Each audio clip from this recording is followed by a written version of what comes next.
Hello everyone and welcome back to Digit.in's YouTube channel, and I'm back here with you to review the Honor Play.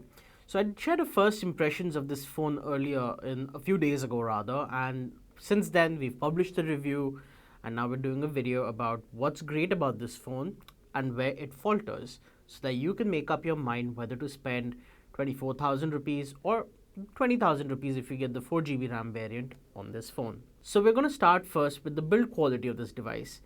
Honor switches out the glass materials in favor of metal unibody for the Honor Play.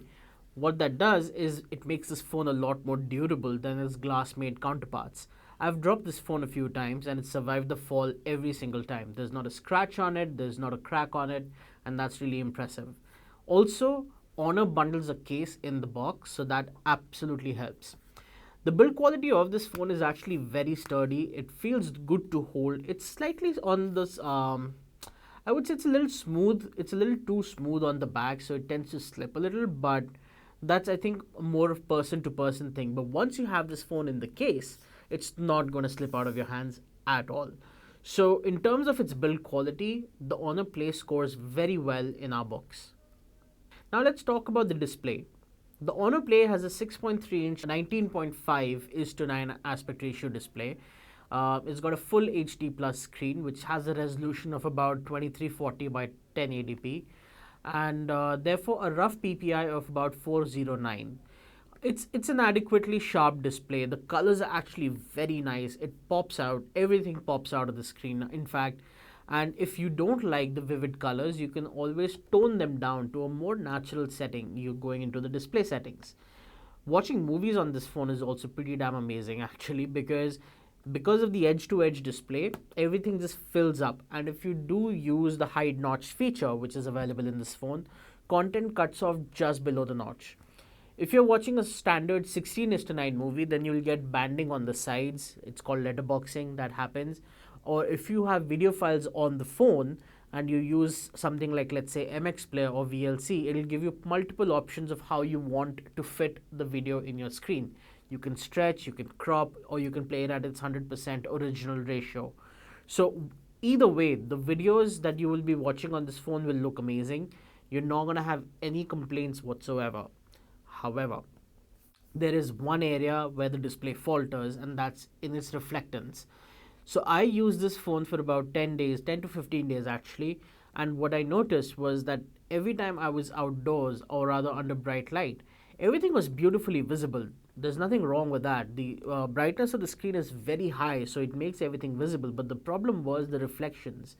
There was a lot of reflections on the display that made it hard to see certain things. So watching movies became a little difficult, YouTube videos became a little difficult, proofing my photos became a little difficult.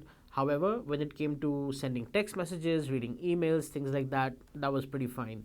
So again, if you're looking for a phone for a lot of multimedia consumption and you do spend a lot of time outdoors, you may have to be a little wary about the reflections on the display. But other than that, the phone's display rather is actually very good.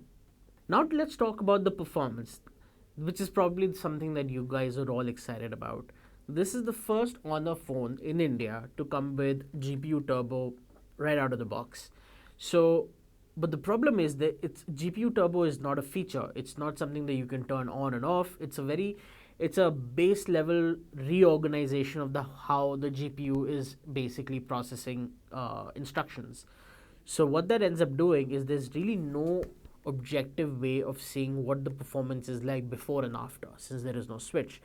So we compared this phone with the Nova 3, which has identical hardware, that is same 6.3-inch IPS display, same pixel density, same 3750 milliamp hour battery, same Kirin 970 processor, same 6GB of RAM. So as similar as possible, right?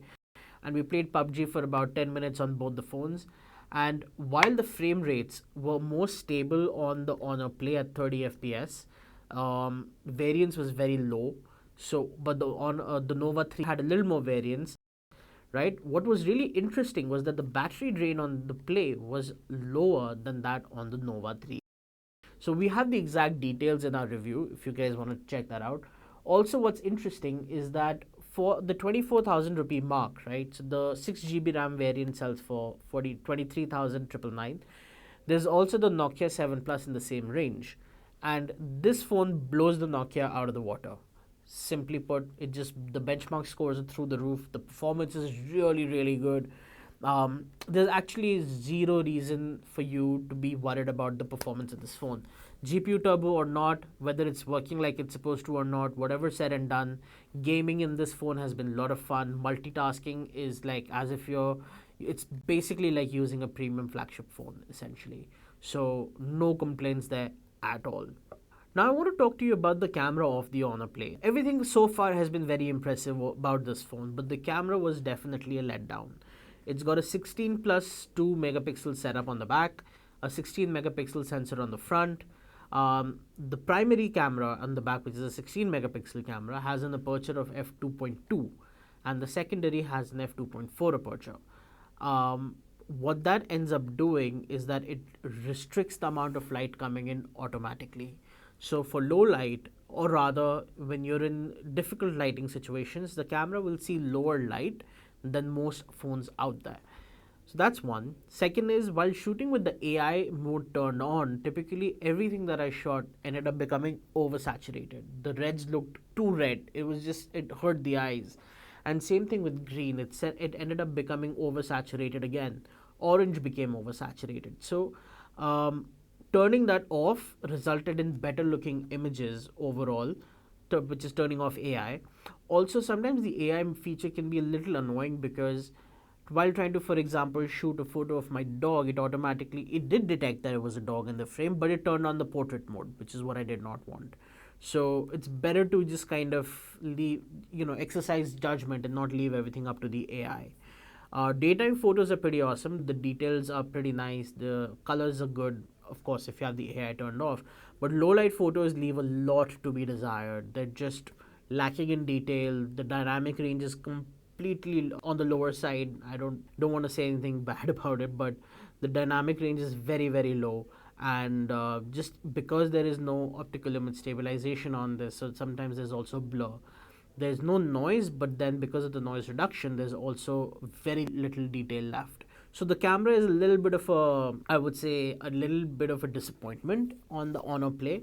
So, but that's all right because this phone is ideally designed for people who would want to game. So for them, it'll be fine. But if you're not too particular about the camera, then there's no problem with this phone. But yeah, if you care about photography, this camera is going to disappoint you.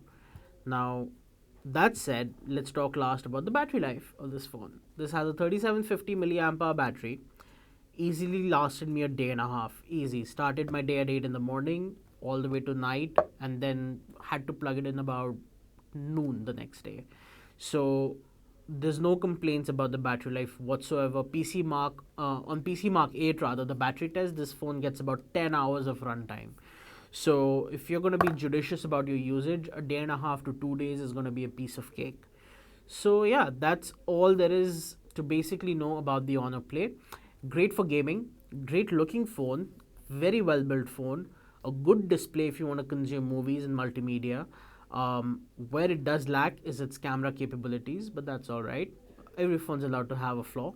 And excellent battery life. So if you are considering spending about 20,000 rupees, you will get the 4 GB RAM variant of this phone with 64 GB of built-in UFS 2.1 storage, which you can of course expand thanks to a micro SD card slot. But if you want to spend a little extra, you can get the 6 GB RAM variant for 23,999, and that's available already. So that's basically the review of the Honor Play. It's a great device for gamers. It's a great device for people who want to watch and consume multimedia content, and generally a good performer and a very reliable device overall. Thank you guys for watching. In case you like this video, make sure to hit the subscribe button. Maybe share it with your friend who is interested in buying the Honor Play. And if there is something you did not like, make sure to leave a comment below and I'll get back to you personally. Thank you guys for watching.